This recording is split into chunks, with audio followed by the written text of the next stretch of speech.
పిలవగానే press meet పిలవగానే వచ్చినటువంటి పాత్రికేయ మిత్రులకు, ప్రింట్ అండ్ ఎలక్ట్రానిక్ మీడియా మిత్రులందరికీ నమస్కారం. అయితే నిన్న మనం హైడ్రా నేతృత్వంలో మన అమీన్పూర్ మండలంలో మిస్టారెడ్డిపేటలో 164లో ఒక 3 భవనాలు మరియు పటేల్గూడ గ్రామ పంచాయతీ పరిధిలో ఒక 25 విల్లాస్ని మనం డిమాలిషన్ చేయడం జరిగింది. వీటి గురించి పబ్లిక్ అందరికీ బ్రీఫ్గా తెలవాలనే ఉద్దేశంతో ఈరోజు మనం ప్రెస్ మీట్ అరేంజ్ చేయడం జరిగింది. దీంట్లో ఫస్ట్ మేము కృష్ణారెడ్డిపేట 164 మీ అందరూ లోకల్ మీడియా విలేకరులే కాబట్టి మీ అందరికీ ఏం జరుగుతుందో రెగ్యులర్గా తెలుసు. ఒక నిమిషం రమేష్.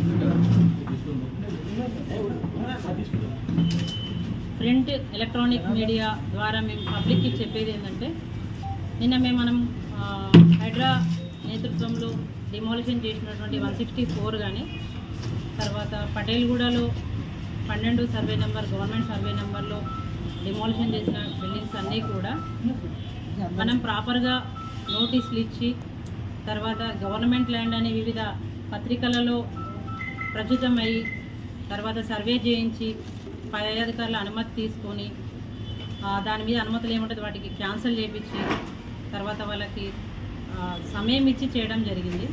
అవన్నీ కూడా అన్ఆక్యుపైడ్, అది ఎక్కడ కూడా ఆక్యుపెన్సీ జరగలేదు. జరిగిన బిల్డింగ్స్ మనం వదిలేయడం జరిగింది. అయితే ఇక్కడ మనము కృష్ణారెడ్డిపేట 164కు సంబంధించి మీకు బ్రీఫ్ చేయాలనుకుంటున్నాను. మనము ఈ కృష్ణారెడ్డిపేట 164లో ఇష్యూ 2022 నుంచి నడుస్తుంది. ఇది ఇవాళ 2024లో మనం సడన్గా కూలగొట్టిన బిల్డింగ్ కాదు. అతను 2022 నుంచి అతను 165, 166 అనేవి పట్టా నెంబర్లు. దాని పక్కన ఆనుకున్నటువంటి 164 అనేది ప్రభుత్వ సర్వే నెంబర్, 44 ఎకరాలు ఉంటుంది. అయితే అతను 165, 166 ప్లాట్లు నెంబర్లతో, అంటే ఒకరు 92 ప్లాట్ నెంబర్ ఉంది, ఒకరికి 90 ప్లాట్ నెంబర్ ఉంది. ఇలాంటి ప్లాట్ నెంబర్లు వేసుకొని కృష్ణానగర్ లేఅవుట్ కింద అతను పర్మిషన్స్ తీసుకొని బిల్డింగ్ పొజిషన్ వచ్చేసరికి 164లో కన్స్ట్రక్షన్ స్టార్ట్ చేశాడు.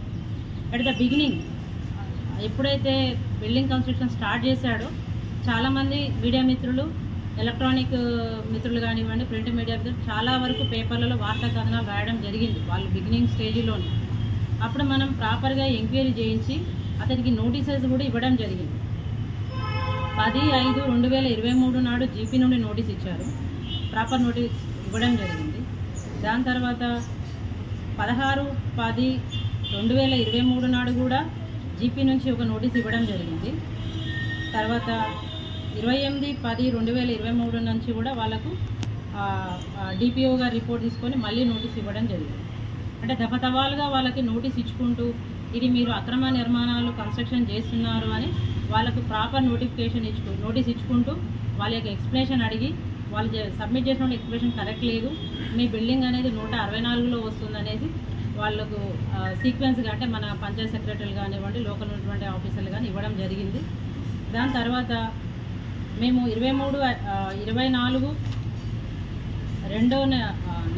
4వ నెల 2వ తారీఖు 2024 1905 ల్యాండ్ ఎంక్రోచ్మెంట్ యాక్ట్ కింద సెక్షన్ 7 కింద అతనికి నోటీస్ ఇవ్వడం జరిగింది.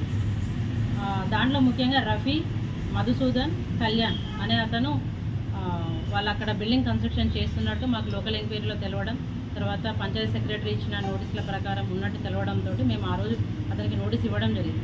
నోటీస్ కంటే ముందుగా అతనికి చాలాసార్లు 2020 నుంచి కానీ 2023 నుంచి కానీ అతనికి సీక్వెన్స్గా ఇది మీరు కట్టకూడదు అని మనం తహసీల్ ఆఫీస్ నుంచి కానీ గ్రామ పంచాయతీ ఆఫీస్ నుంచి కానీ అతనికి కట్టకూడదు అనేది చెప్పి ఉన్నాము. దాని తర్వాత మేము అడిషనల్ కలెక్టర్ గారి ఆధ్వర్యంలో 23/5/2024 కూడా అదనపు collector, local bodies sir, MPDO గారు, మేము మా ఆఫీస్ నుంచి అందరం వెళ్ళి అక్కడ మీరు కన్స్ట్రక్షన్ చేయకూడదు అని బోర్డ్స్ ఏర్పాటు చేశాము. పెయింట్ తోటి అక్కడ ప్రభుత్వ భూమి అని రాయించాము. తర్వాత అతను కోర్టుకి వెళ్ళడం జరిగింది. కోర్టు నుంచి అతను నాట్ టు ఇంటర్ఫియర్ ఆర్డర్స్ తెచ్చుకోవడం జరిగింది. అయినప్పటికీ కూడా స్పీడ్గా బిల్డింగ్ కన్స్ట్రక్షన్ జరగడంతో మేము కూడా ఫస్ట్ లెవెల్లో అందరు చూసారు, మేము అప్పుడు అందరి మీడియాకు పెట్టాము. First floor, second floor gas cutter తోటి కట్ చేయించాము. 3 బిల్డింగ్లు కూడా కట్ అయ్యాయి. ఫస్ట్ ఫ్లోర్, సెకండ్ ఫ్లోర్ కూడా కట్ చేయించాము. తర్వాత కింద ఉన్నటువంటి బేస్మెంటల్ లెవెల్లో ఉన్నటువంటి వాల్స్ కట్ చేయడం కూడా జరిగింది మన అందుబాటులో ఉన్న జేసీబీలతో. పోయిన తర్వాత అతను నాట్ టు ఇంటర్ఫియర్ ఆర్డర్స్ ఉన్నప్పుడు ఇట్లా ఎంఆర్ఓ గారు ఇట్లా గ్రామ పంచాయతీ సిబ్బంది వచ్చినని వాళ్ళు అతను కంటెంప్ట్కి వెళ్ళాడు. ఆ కంటెంప్ట్కి వెళ్ళినప్పుడు మేము ప్రాపర్గా కోర్టుకు మేము సబ్మిట్ చేయడం జరిగింది, కౌంటర్ దాఖలు చేయడం జరిగింది, మేము ప్రాపర్గా ఆన్సర్ చేయడం జరిగింది. ఎందుకంటే ఈ నిర్మాణాలన్నీ కూడా కోర్టుని మిస్లీడ్ చేస్తూ కోర్టుకు